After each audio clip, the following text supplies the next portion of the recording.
welcome to The Insight. Tonight, your premier current affairs shows on GBS TV, airing every Friday from 7 p.m. to 8 p.m.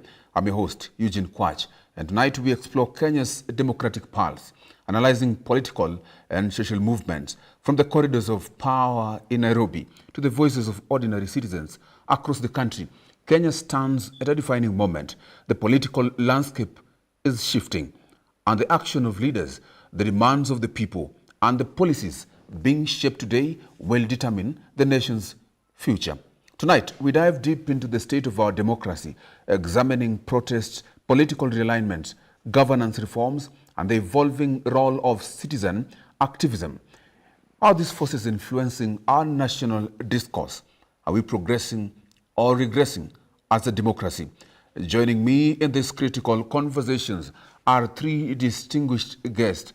And of course, we have Dr. Joseph Mugashia, who is a governance and leadership analyst. We have with us Professor Fred Ogolla, a governance and political expert. And of course, we were to have a guest with us, Njeri Mwangi, who may be joining us in the midst of this conversation, who is a community organizer at Mathare Social Justice Center. And thank you so much for joining us. Of course, we will dissect the realities on the ground as we get to challenge these narratives and, of course, get to explore what the future holds for Kenya's democracy. While SMS us on 2144 and follow us at GBS TV Africa at Kwach Official. That is where you get us, and of course also engage us as we get to share your thoughts on this discourse. Thank you so much. And of course, the insight begins right now.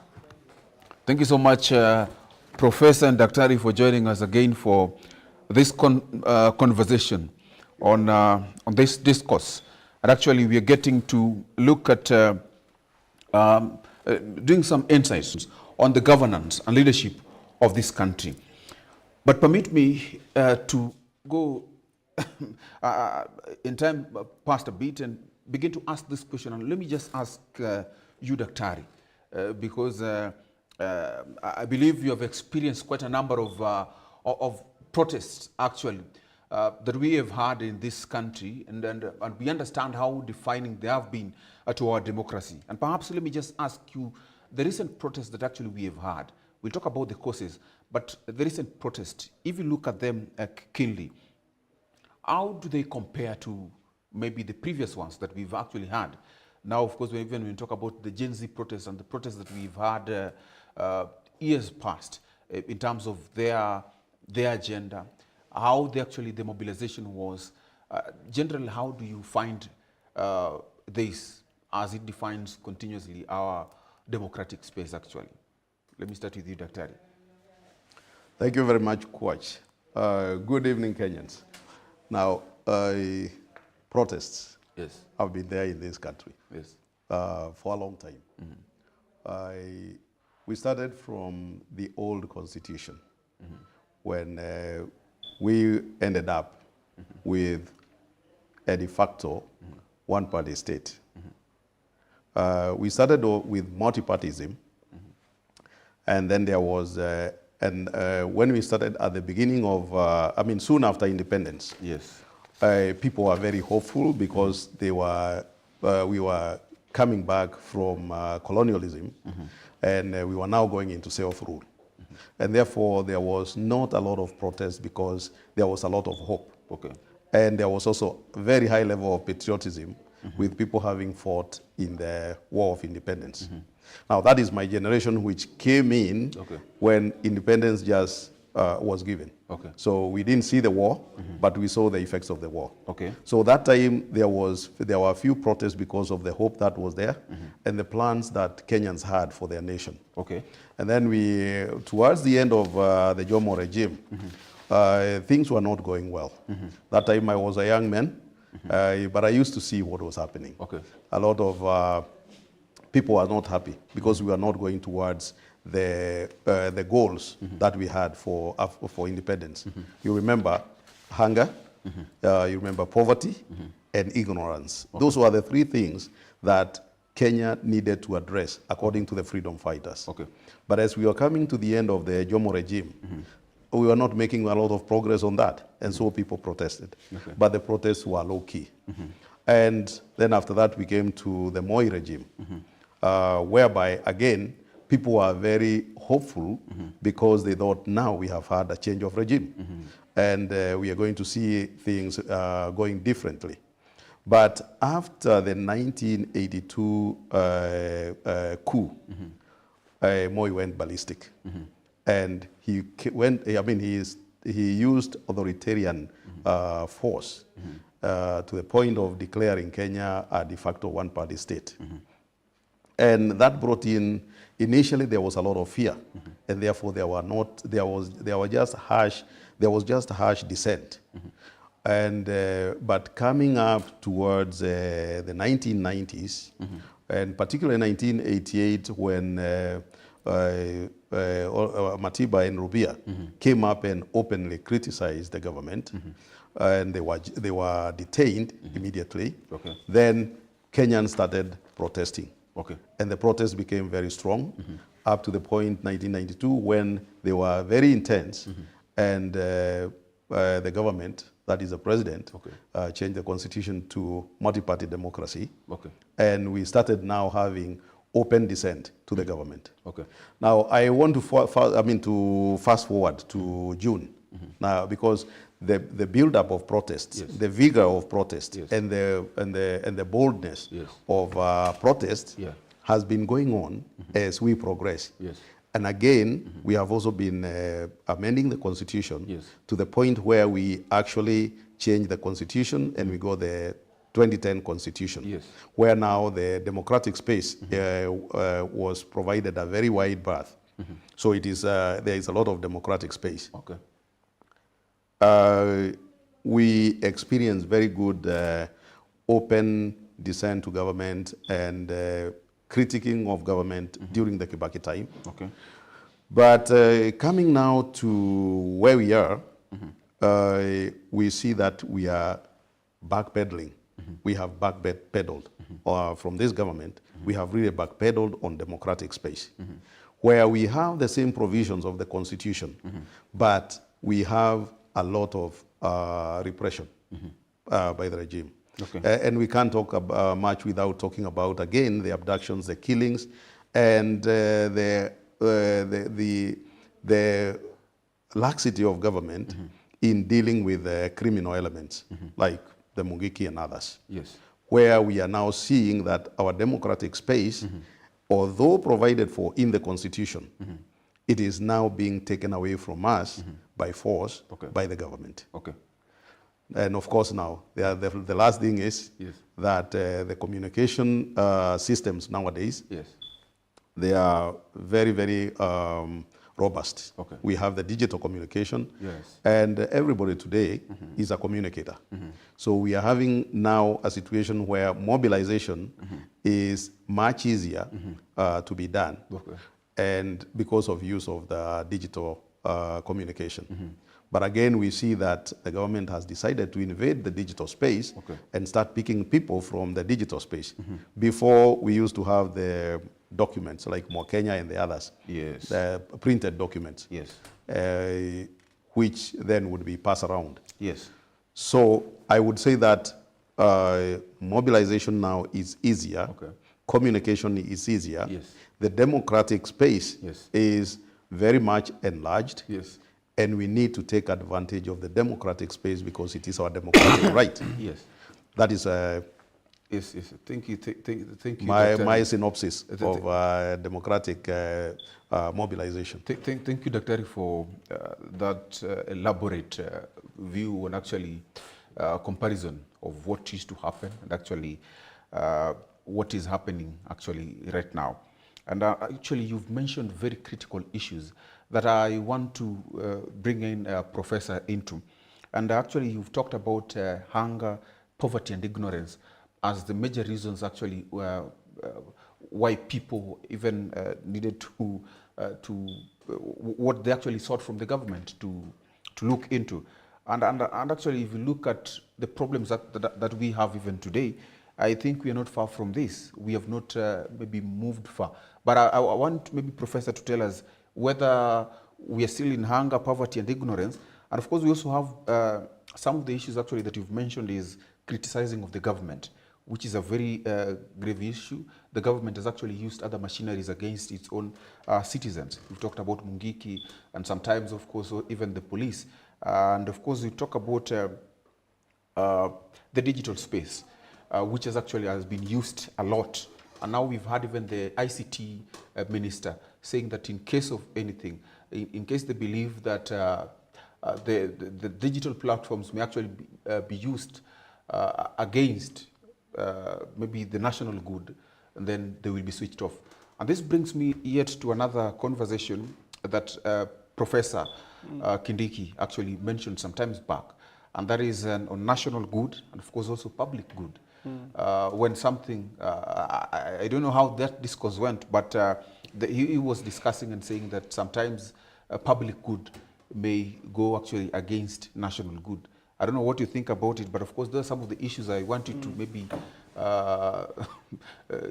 come into and, of course, give us your two cents on that. Thank you very much, Kwach. I agree largely with what Dr. Joe has said. Yes.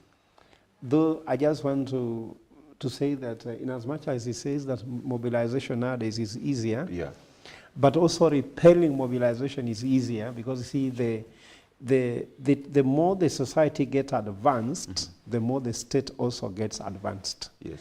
So they might have more advanced equipment, they might have more advanced machinery, they must have more advanced means to gather intelligence. Yes. And it's not easy as saying that those who are doing Maandamano in the beginning were finding it more difficult than those who are doing it now. Yeah. Because by that time, remember, even the technology the policemen could use, yes, the road infrastructure was not very good. Okay. If you want to know what this means is that, do you know why the M23 is giving the DRC security operations hard time? Because the country is too vast that it's difficult to govern it. Okay. The road infrastructure, just infrastructure in general, whether it's even internet infrastructure, is not as vast as Kenya. Yes. You know, there are some places that if you want to go when you land in Kinshasa, you want to go, it might take you a few days. But in Nairobi, it's everything is an hour from Nairobi. Everything else is an hour from Nairobi. So I'm trying to say that I agree with him largely that there's been development. But remember that these things has been put into three categories. The first one was liberation, was fighting for independence. The second one was fighting for democratic space. But this latest one was an economic liberation, where the Gen Z, the young people, we felt that we have done, we are so far, but we are not getting anything from this government. And I want to say that you asked the question, hunger, actually poverty, disease and ignorance, those are the enemy number one from independence now. Why have we been unable to reach there? Is that we have the current administration driving this economy with a reverse gear. So he says backpedaling, that's what I call reverse gear. But backpedaling, he says, was more about democratic space, but I mean even the economy. Is it just this government? Majorly this government has been significantly running the economy with a reverse gear. Let me just say the following. Yes. Because I'm an economist, I want to use the figures here. The current administration do not know how to run the economy. I listened to the budget statement, policy statement from John Badi. I saw the one for Professor Njuguna Ndung'u. Let's put this in maths. The previous budget, 2024-2025, was 3.9 trillion, right? The current proposed budget for 2025-2026 is 4.3 trillion.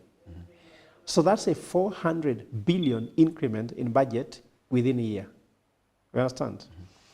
While the economy has grown by 4.8%. You get me? So that budget growth has been 10.5% growth. So what this government is telling us, that the rate at which they are collecting taxes is higher than the rate at which the economy is growing. So let's put this in business. Let's say, Mama Mboga, you have a kiosks where you are selling maize, you are selling beans, you are selling those grains. So you are telling us that the cost of the money you invest, let's say capital you put in the business, is growing faster than your revenue, are you making a profit? No. So there's negative return on investment in this government. So asking John Mbadi, you told us that you're a team of experts which came from ODM to sort out the Kenya Kwanza problem, yes. And you get this mathematically. Yes. Because look, you see banks are recording 15% growth in profit, 15% growth in revenue, but they are also talking about reduction in the cost. You understand? A cost-income ratio for this government is negative. You understand? But cost-income ratio should be positive. Okay. So these people don't know how to run the economy. Okay. And when I see them looking like, with all those vehicles, with those beautiful offices, with a team of treasury people who are doing research and economic department director, I don't know what. Those people, you want to tell me they have no idea how to just do maths. How do you collect more money from people and yet the benefit is less? That's what I'm wondering. So that's why we have been unable to capture that. And then secondly, we talk about the issue of abductions and the rest. The Kenyan human resource is more developed than the economy. Okay.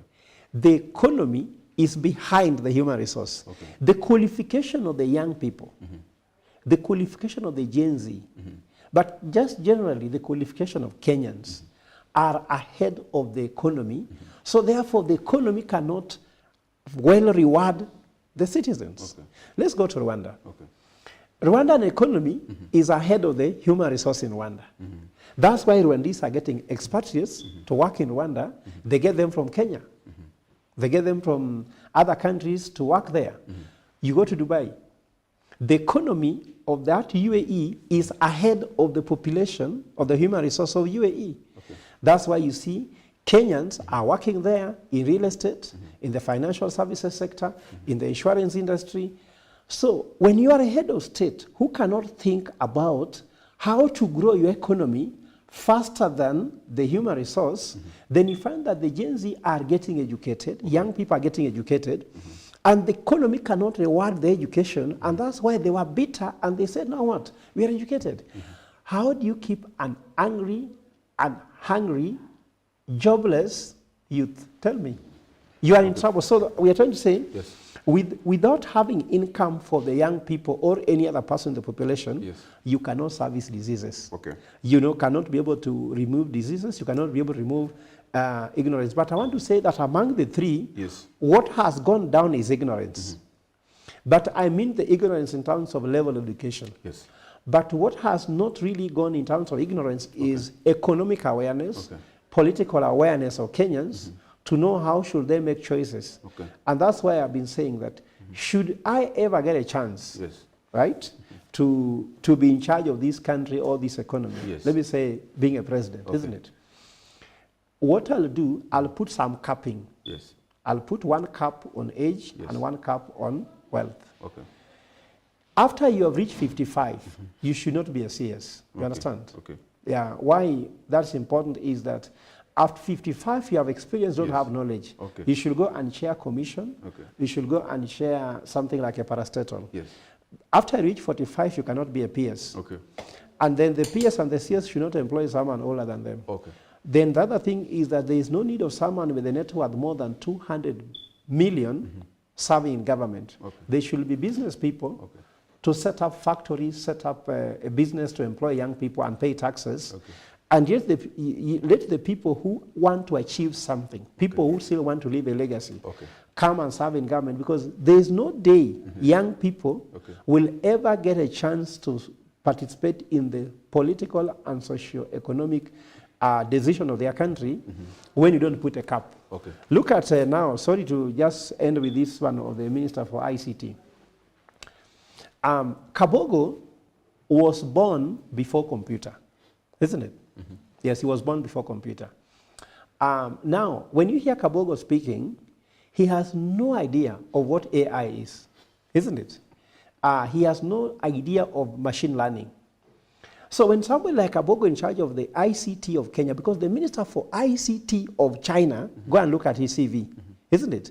Then you take the CV of Kabogo, then you compare. But don't go to China, go to Rwanda. The Minister for ICT of Rwanda is something 35, 36. She's a lady, and she has got all the qualification in ICT. Kabogo doesn't have them. But I'm not even talking about that. He has even no ICT leadership, because how he talks about how he wants to start now fighting people in the social media is covered. They have no clue. So people like Kabogo with the 3.2 billion worth, they should set up a factory or set up a business somewhere, employ people so that they don't come to do business with the government. Because I give you an example. Okay. If I give you to become a minister in my government, let's say, for example, God willing, and you become a minister in my government, I tell you, immediately you cross the 200 million mark in terms of net worth, you leave government. Will you multiply your wealth in government? No. Because once you cross that mark, you go. So you choose either to just eat what is yours, isn't it? And then leave. But if you allow someone to multiply their wealth when in government, then there's no capping, they'll become so rich. So we want to ensure that happens. Then lastly, there's some discussion that was happening at CCM that I'm sure Joy is aware, on the issue of abduction. To progress, because I'm not here just to cry, to progress this discussion about abduction, we are going to issue a memorandum to the institute that is in charge of reviewing the Corruption Act, that the president is not immune of economic crime. So even if you are the president, you are in office, when you are corrupt, you can be prosecuted in corruption, and there's no immunity, because it's happening in Korea. It's happening in the US. Then secondly, on abduction, the president should not be immune in being prosecuted while in office for loss of life of Kenyans through abductions, through killings, and all these things we call lawful unrest. If the head of state knows that for those things he's not immune, he won't do them. So I want to look that by the time we are going to the next phase, for example, even next year, these laws are reviewed so that nobody can just take somebody's child and take to a mortuary, like what's happening now in City Mortuary, and then for them they say they don't know. Because even if I look at what's happening now in that place, it's unfortunate that those bodies were there by 18th of December. You understand? And now, City Mortuary is now, they didn't show the bodies on 18th of December, now they're available.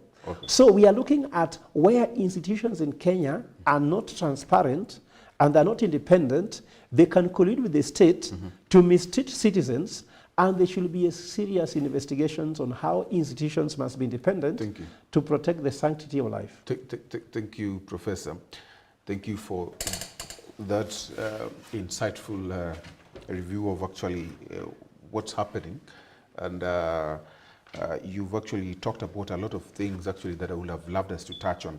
But another issue, Daktari, that is quite of significance, even as we talk about democracy, that I believe history will so much talk about, is what is the recent impeachment of the Deputy President, Rigathi Gachagua. And this, of course, has started a lot of conversations and even realignments in politics. And permit me just to ask you questions around it, because I believe that it has a lot, actually, and it will inform a lot of what will actually even be happening, even run up to the 2027 general election. But just permit me to ask you what you think this actually will actually, so far, how has it impacted governance? Because we understand that the guy, the man, Rigathi Gachagua, was indeed a man who could speak. And of course, he spoke on behalf of the government during his time. And even this time, he's now speaking against the government, even on the very issues that he used to support. But of course, we're going to look into the realignments actually that have begun.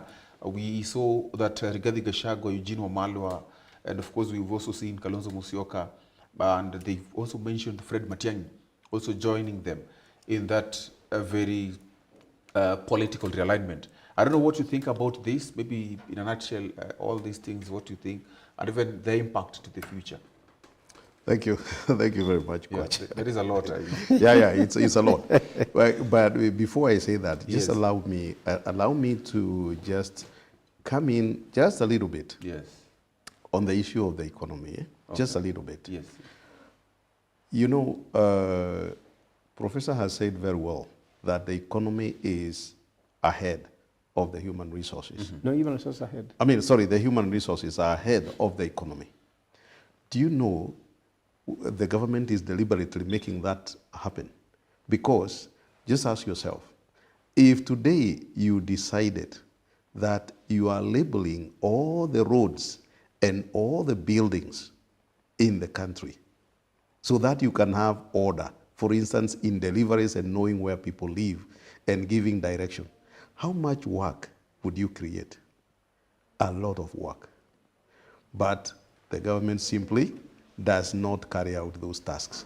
So I just wanted to say that the government we have, particularly at this time, deliberately it is making the human resources rush even far ahead of the economy. Now, let's move on to the impeachment. that is a very big one, and is the elephant in the room of Kenyans. Yes, yes, yes. I think I would like to start with the silver lining. I'm an optimist, and I like seeing things from the possible and the benefits, rather than from the gloom and the impossible. So before the impeachment of Rigathi Gachagua, everybody thought it is impossible to impeach a top leader. But today, we know that Parliament, that is National Assembly and Senate, impeached a deputy president. So we know that if a deputy president can be impeached, even a president can be impeached. And this is there in the Constitution. It is not new. But we did not believe it. But now we believe it. To me, that is a silver lining in the cloud that is Gachagua's impeachment. Now, secondly, it also brings another silver lining to Kenyans and our democracy, that we need to tweak our constitution to for Kenyans to be able to control the holders of the two top positions. That is the president and the deputy president. That again, we go back to CCM, that is where we have come in with the proposal to amend the constitution so that citizens can directly recall the president and the deputy president. So again, this impeachment of Gachagua tells us that we made the constitution so that we can protect the top seats from vendetta. But we did not make the mark. The same constitution has been assailed by the top leader, that's the president. Because the impeachment of Rigathi Gachagua, the main complainant was the president. Never mind that he was not shouting about it, but it's written everywhere on the wall. And we have seen it through his supporters coming in. We remember Gladys Sholei saying being recorded, saying that you said we remove Gachagua, and we removed him. But again, if you look at how Gachagua was removed, the main reason was because he was at loggerheads with his boss, who is the president. So, excuse me. So we need to come back to the Constitution and say, what say do the citizens have on the removal of the president and the deputy president? Right now, we have left that to Parliament. That is National Assembly and the Senate. We need to make that amendment of the Constitution so that citizens, we can come in and say, Deputy President, you are not working according to your terms of reference, and therefore we are calling you back. Or we come and say, Mr. President, you are not working according to the terms of reference, and we are calling you back. Now, Gachagua was removed. The Constitution is very clear, and it says that the President will nominate another person for the deputy. And that happened. And we have Kithure Kindiki, who is now the deputy president. But all this has created a very bad environment for the nation, because Gachagua does not believe that he was impeached fairly. And for me, if you ask, from where I stand, I do not understand why Parliament did not offer Parliament, and that is Senate did not offer Gachagua his opportunity to be heard. When he went to hospital, there was no hurry in removing Gachagua from the office, making the decision. In fact, if I were the speaker, I would have gone to the hospital and gone to see Gachagua in hospital and given him the pole of the Parliament. Because there was time, enough time, to remove Gachagua without having to have a contest. But you cannot understand why they had to actually complete the impeachment when he was in hospital. That reeks of unfairness. Okay. Now, we come to what has happened and the realignments. From my observation and my analysis, the former deputy president, that is Rigathi Gachagua, is using the benefit of sympathy to get people to align with him, that I was mistreated. And he's using it effectively. But you have a question to ask. What is the convergence between Gachagua and his boss, Ruto? These two people have been together. They were in the Moi regime, they were in the Kibaki regime, they were in the Uhuru regime, and now they had the government. Okay. So to me, this disagreement is a disagreement of individuals. Okay. And now what is happening, people are using the sympathy that Gachagua is having to rally around him and try to mobilize. Okay. That is the wrong thing for Kenyans to do. Okay. We should not mobilize around a person to remove another one. Okay. We should mobilize around a person who can give us good leadership and governance. Is Gachagua going to do that? I'm sorry, no. Even if he got the position, he won't. He has been in government, and we haven't seen any good he has done. So we would not expect. Okay. So my advice to Kenyans is, let us look at leaders from what they have to offer or what potentially they can offer, but not the revenge they want to take against another leader. Okay.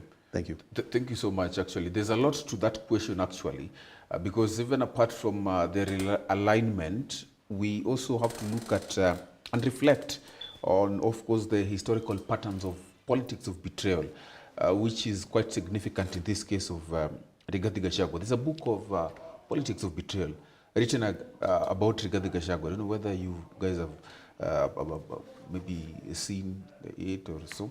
But of course, there's something I would like to say. Allow me. We're taking kindly. a short break. I'll give you the chance when you come back so that you can say it. Because there's still more. But thank you so much for joining us for this conversation.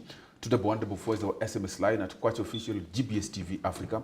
This is where you get us as we talk matters and issues, current affairs, politics, economy, governance, and all those while we're taking a quick short break, but we'll be right back.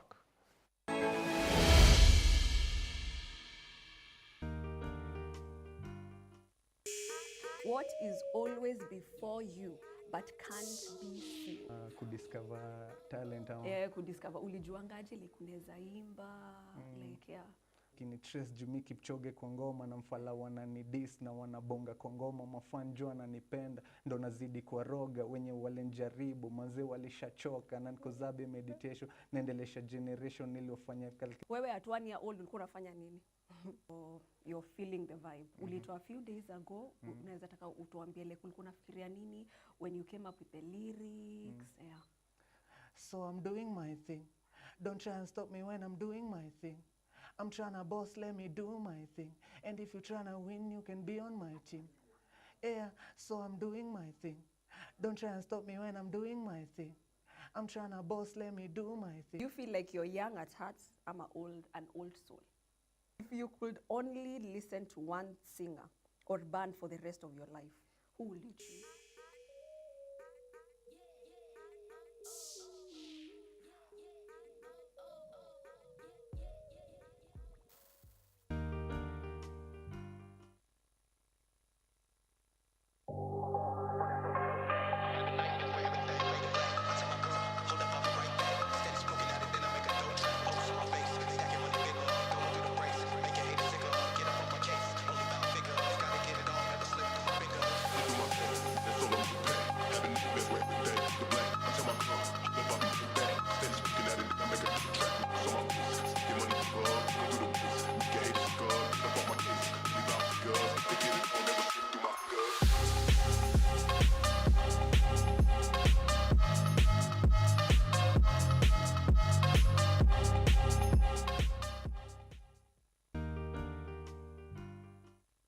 And the question of the day is, can you survive without internet?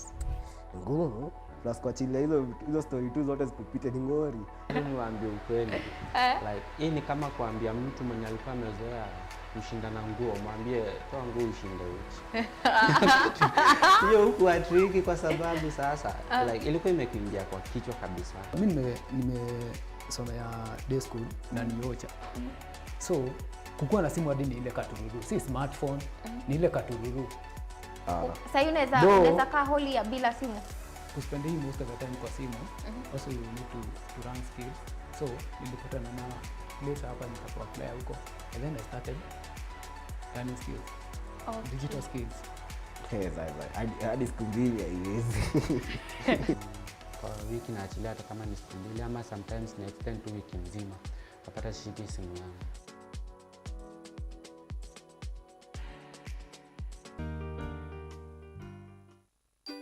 Welcome to Fun Dance Class. Today we will continue learning about Jingle Bell Rock. Friends, first you cross your arm and put it on top of your head, and as you go in left side, you open it, then you come back to your place. And then you make your leg 90 degrees, and then as you put your legs until 90 degrees, you need to jump a bit. 1, 2.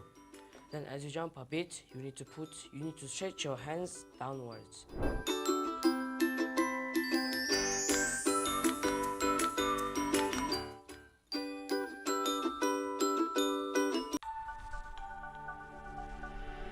Everywhere, GBS.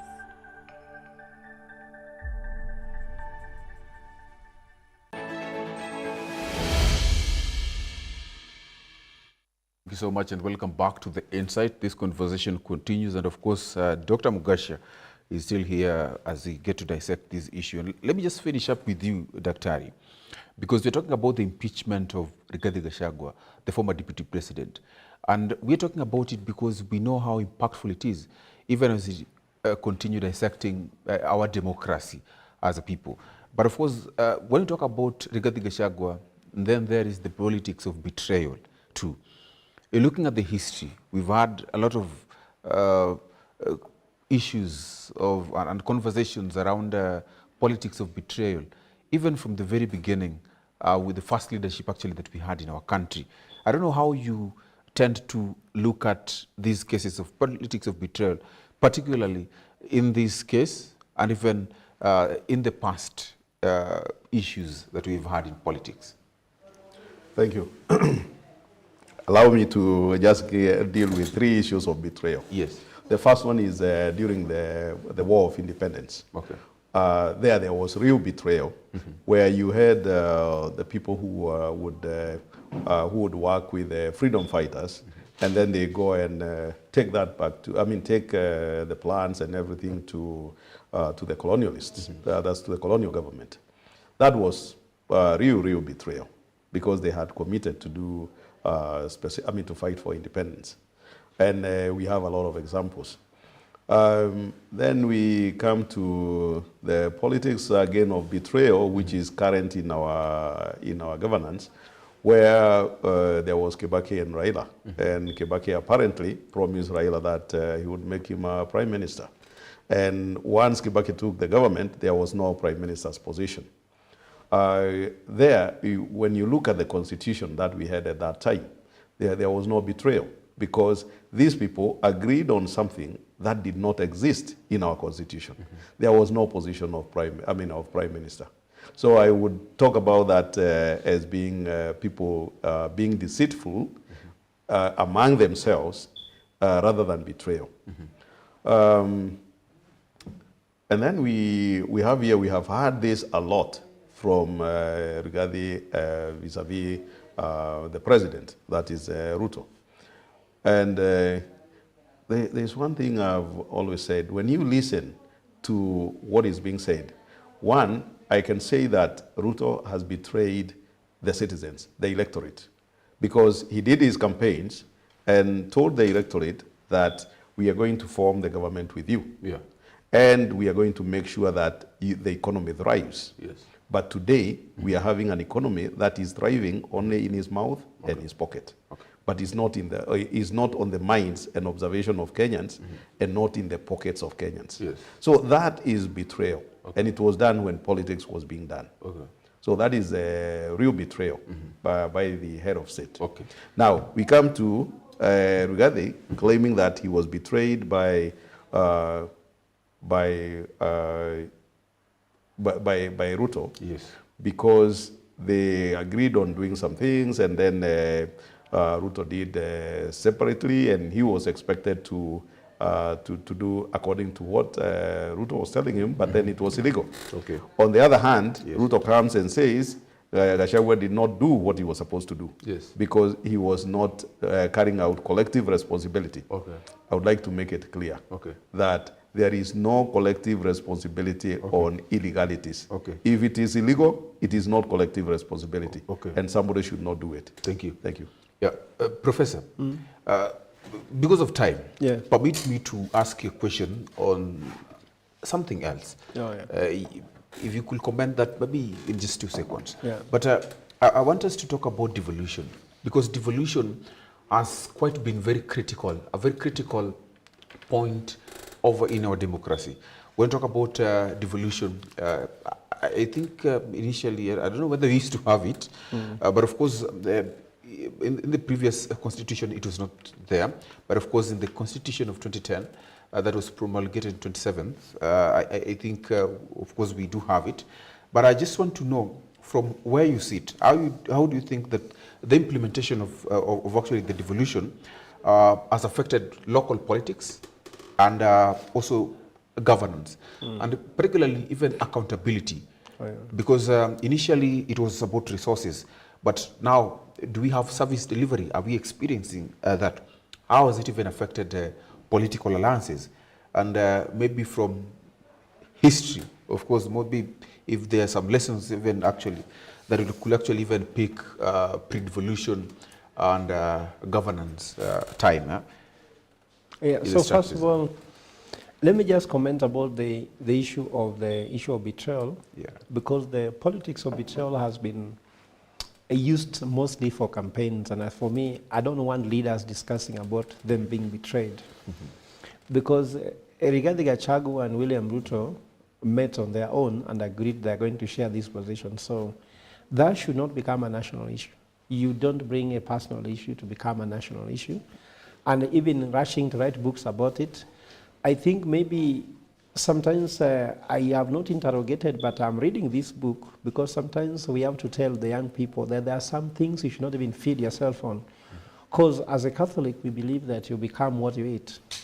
That's why we consume the Holy Communion, which is a holy thing, because God says, be holy like your Father in heaven. So there's a hope that when you consume it, you can become holy. So if this book is written about the hatred between two individuals, who had agreed to loot the country together, and then they discover somebody is looting more than the other, or somebody is stopping the other from looting, then they disagree, then that should not be an issue that it should be written and books being put in libraries and now sins are being called. Because remember that before Rigathi Gachagua was impeached, he apologized to William Ruto and told him, I'm sorry if I offended you.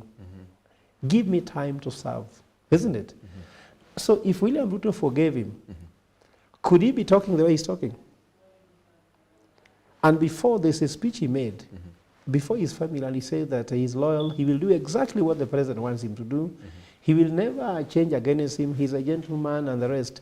So when you see somebody trying to play all these games, you ask yourself, why are personal issues becoming national issues? Let me tell you how personal issues have defined some countries. Maybe you know that Besigye was Museveni's lawyer, Museveni's personal doctor. And rumors has it that there was a relationship between Museveni and Besigye's wife. And Besigye had no ambition to become president.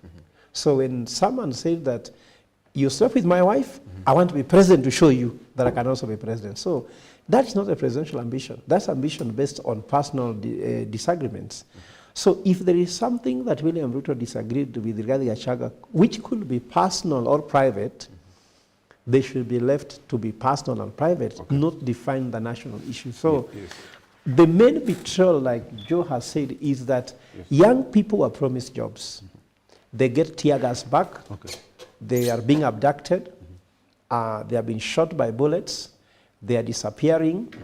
We are finding bodies that you cannot even recognize in the mortuary. That's betrayal. But when you talk about betrayal, that so and so were supposed to divide hii nyama nusu nusu na amechukua 3/4, those are not betrayal to us. So for me, I think that should be a narrative. Then I go briefly to the issue of this formation. There's no problem of them coming together. If our main problem is William Ruto, there's no problem of them coming together to form a unity of purpose to perform that duty. And any other Kenyan who think they should also be, they are qualified enough, should also join them and beat them, and then they get a ticket to really lead the country. I don't have a problem with them creating, so long as there's fairness in choosing, and Kenyans should decide, so and so looks more qualified to lead this country. Even these people who are not so qualified, they also need, you also need their support to take you somewhere. So I'm sure those discussions will boil slowly by slowly, and then we shall see the outcome. Now, when you go to the issue of devolution, devolution has always been there. In so many forms, there was so many money moving through the district, through Moi was putting those monies. They were always there. But not in the form we had. The form we had, we were thinking devolution was more taking resources to the ground, but actually turned out to taking positions on the ground, and what was devolved was more positions and corruption. You know, there's a day I met somebody who told me that I'm a deputy sergeant at arm of Homa Bay County Assembly. I say, wow. We used to only have one sergeant at arm in Kenya, and then we used to have a deputy sergeant at arm in the National Assembly, isn't it? Now we have 2 in the Senate, we have 2 in the National Assembly, that's Parliament. Then we have 2 in all the 47 counties, they're earning a salary. Now you're asking yourself, did we need all this? What do you need? So I know that you must have a sergeant at arm, but now look at how that is eating on the wage bill. So according to me, the Constitution of Kenya may need to be reviewed to remove the burden, and that's why I talk about the guys like Okuru Akot who came up with the issue of punguza mzigo. In mzigo, sometimes you might want to work with the budget, but sometimes there are some things, if you don't do, the Constitution will be violated. So then there's so much money going into devolution that are going to people's pockets than development. The second thing I want to say here, and this one I'm very sure about, the biggest problem we have in Kenya is the governors. We have governors, it's the biggest problem.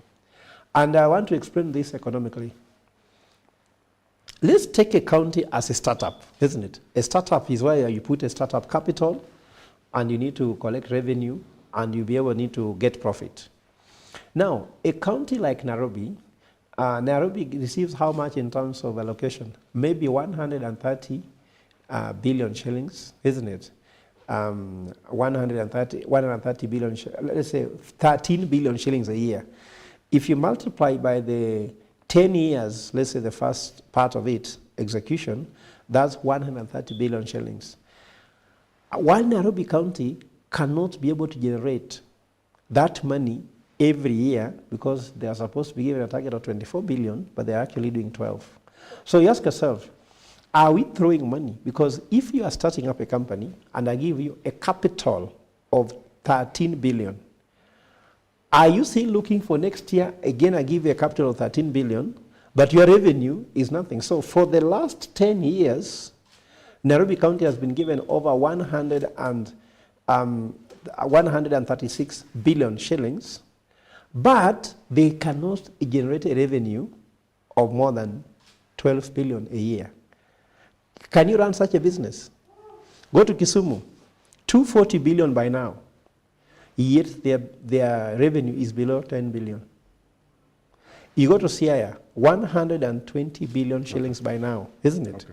But they have never been able to generate anything above 8 billion a year in terms of revenue. Okay. So had we been having county governors that when you inject this 10 billion, 30 billion to them, and then they create how they can make money and collect that money and bring them to the taxpayers, isn't it?